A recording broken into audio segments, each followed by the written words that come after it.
Sako, kad jinai turi 9 gyvybės. Remiantis šią frazę, galima tą pačią frazę pritaikyti ir mūsų nuostabiam miestui.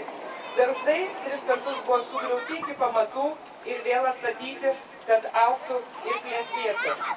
Todėl šio gražiaus jubiliejaus šventės proga norėčiau palinkėti, kad šis bronzinis katinas būtų kaip atbundantis Gargždų miestas.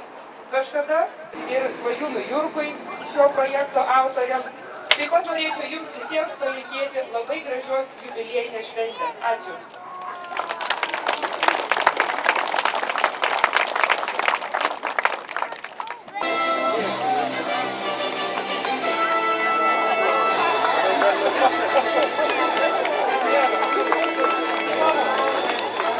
Mars Lietuva dovana miestui priimti kviečiami Klaipėdos rajono savivaldybės meras Vaclovas Dačkauskas, Gargždų miesto seniūnas Saulius Vaškinskis. 3 ir plojimai!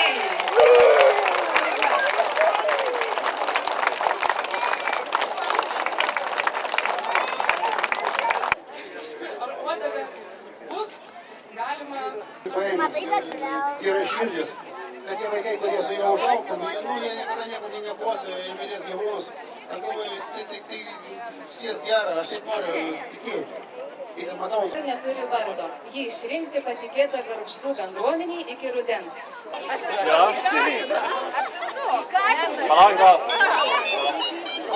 Nu. A jūs dar čia tikimės priglobti iš tos pusės? Ir paimkit už geros kokios vietos.